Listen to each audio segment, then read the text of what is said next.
राम राम जी। आप सभी को, प्यारे भक्तजनों, आप सभी का स्वागत है मेरे यूट्यूब चैनल पर। आशा करती हूँ आप सभी कुशलमय मंगलमय होंगे। प्यारे मित्रों, हमारे चैनल का उद्देश्य है आपको अपनी संस्कृति व सनातन धर्म से जोड़े रखने का। हमारे चैनल पर आपको सभी देवी देवताओं की कथाएं विस्तार पूर्व मिलेंगी। अपनी संस्कृति से जुड़े रहने के लिए हमारे चैनल को सब्सक्राइब करें, वीडियो को लाइक व शेयर करें। मित्रों, आज हम आपको बृहस्पति देव की व्रत कथा सुनाने जा रहे हैं। बृहस्पतिवार की व्रत कथा इस प्रकार है। किसी गांव में एक साहूकार रहता था, जिसके घर में अन्न, वस्त्र और धन की कोई कमी न थी। परंतु उसकी स्त्री बहुत ही कृपण थी, किसी भिक्षार्थी को कुछ नहीं देती थी, सारे दिन घर के कामकाज में ही लगी रहती थी। एक समय एक साधु महात्मा बृहस्पति के दिन उसके द्वार पर आए और भिक्षा की याचना की। स्त्री उस समय घर के आंगन को लीप रही थी। इस कारण उसने साधु महात्मा से कहा कि महाराज, इस समय तो मैं घर लीप रही हूँ, आपको कुछ नहीं दे सकती, फिर किसी अवकाश के समय आना। साधु महात्मा खाली हाथ चले गए। कुछ दिन के पश्चात वही साधु महात्मा आए।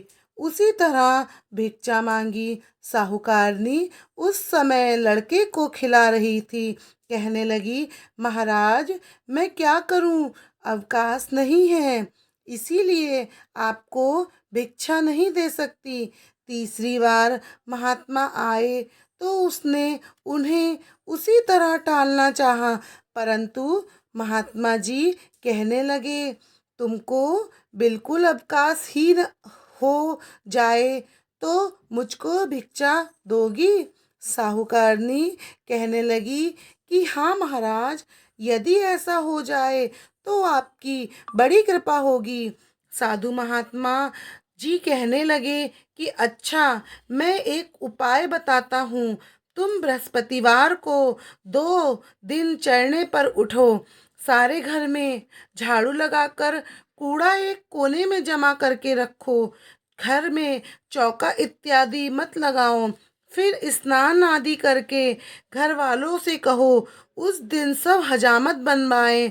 रसोई बनाकर चूल्हे के पीछे रखो, सामने कभी मत रखो। सायंकाल को अंधेरा होने के बाद दीपक जलाया करो, तथा बृहस्पतिवार को पीले वस्त्र मत धारण करो, न पीले रंग की चीज़ों का भोजन करो। यदि ऐसा करोगे तो तुमको घर का कोई काम नहीं करना पड़ेगा। साहूकारनी ने ऐसा ही किया। बृहस्पतिवार को दिन चढ़े उठी, झाड़ू लगाकर कूड़े को घर में जमा कर दिया, पुरुषों से हजामत बनवाई, भोजन बनाकर चूल्हे के पीछे रखा। वह सब बृहस्पतिवार को ऐसा ही करती रही। अब कुछ काल बाद उसके घर में खाने को दाना ना रहा। थोड़े दिनों में महात्मा फिर आए और भिक्षा मांगी, परंतु सेठानी ने कहा, महाराज, मेरे घर में खाने को अन्न नहीं है, आपको क्या दे सकती हूँ?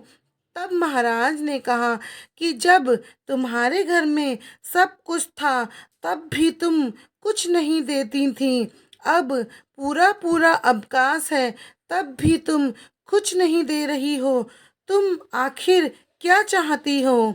तब सेठानी ने रोकर हाथ जोड़कर महाराज से प्रार्थना की कि अब आप कोई ऐसा उपाय बताओ कि मेरे घर पहले जैसा धन धान्य हो जाए। मैं प्रतिज्ञा करती हूँ कि असमय जैसा आप कहोगे वैसा ही करूँगी। तब महाराज जी ने कहा, बृहस्पतिवार को प्रातःकाल उठकर स्नान आदि से निवृत्त हो जाओ, घर को गौ के गोबर से लीपो, तथा घर के पुरुष हजामत न बनवाएं। भूखों को अन्न व जल देती रहा करा करो। ठीक सायंकाल दीपक जलाया करो। यदि ऐसा करोगी तो तुम्हारी सब मनोकामनाएं भगवान बृहस्पति देव जी की कृपा से पूर्ण होंगी। सेठानी ने ऐसा ही किया और उसके घर में धन धान्य वैसा ही हो गया जैसा कि पहले था। इस प्रकार भगवान बृहस्पति देव जी की कृपा से अनेक प्रकार के सुख भोग कर दीर्घ काल तक जीवित रही। बोलिए बृहस्पति भगवान की जय हो। भक्तजनों, कथा कहने में सुनाने में भूल चूक हुई हो तो दोनों हाथ जोड़कर माफ़ी। राम राम जी आप सभी को।